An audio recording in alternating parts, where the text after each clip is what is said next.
Our women are struggling, okay? If you are a Black woman in America, you probably grew up hearing a little something like this.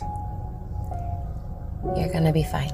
You're a strong, beautiful, independent queen. You got this. And this. This is to all my mothers. 1 baby, 2 baby, 3 babies, 4. I have 10, right? And so had my first child at the age of 16.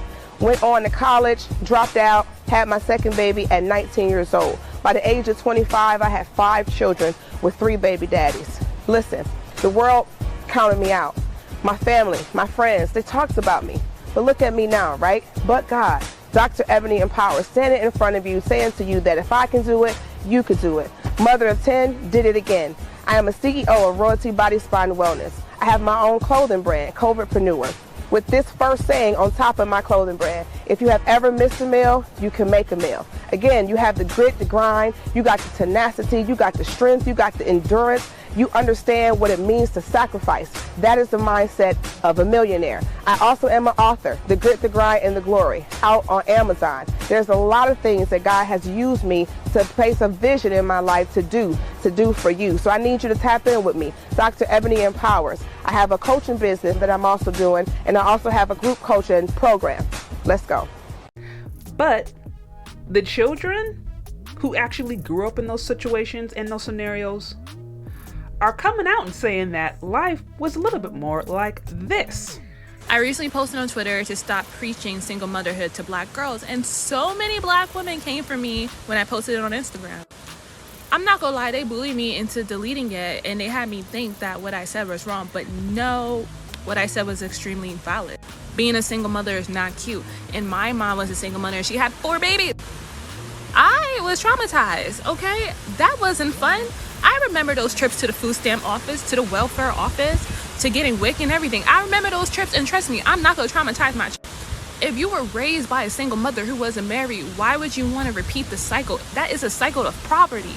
If you don't want to get married, that's fine, but make sure you are financially stable. Financial stability is so important.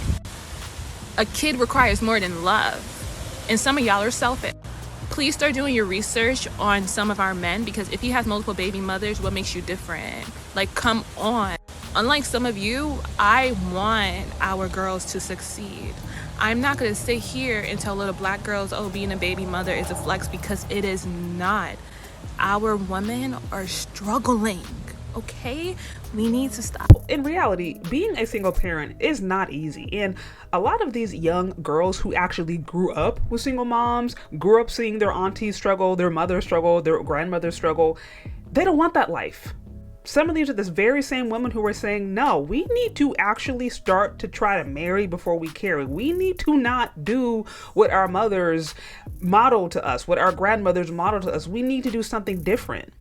Listen, I will forever be against baby mama culture as a young Black American woman, because that disease is something that affects my community the most.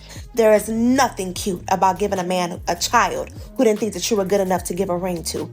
What affects you the most, more than race, more than economic class, more than education, is whether or not there is a father present in the household.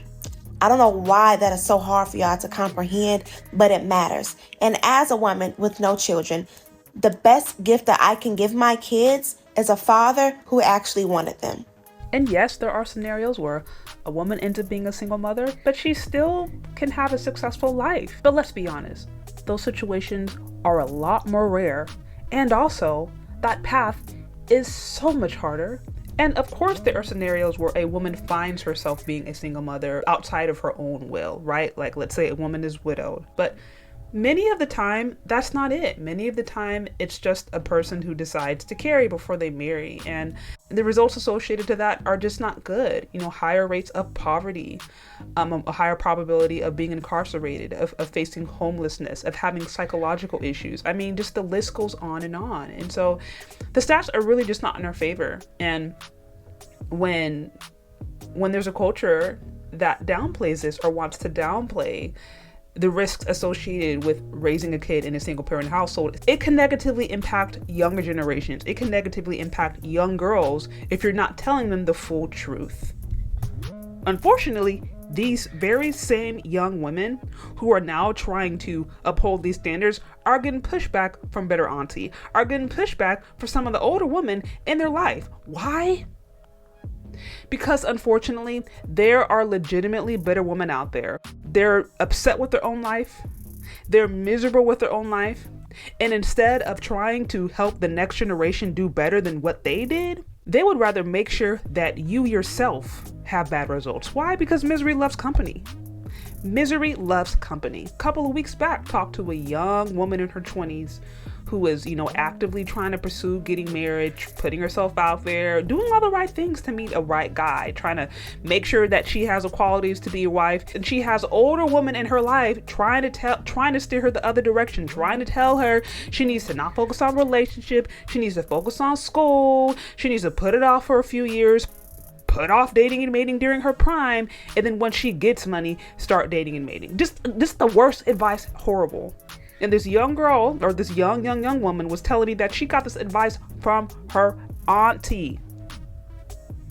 And this is a common thing. More and more young women are coming up and saying how, unfortunately, it's their aunties, it's their moms, it's the older woman in their life, it's maybe even the grandmothers who are giving them horrible advice for relationships and are not setting them up for success. In some instances, it's because they just don't know any better. And there's also scenarios where there's women out there who they don't want to see younger women, unfortunately, they don't want to see younger women do well because misery loves company.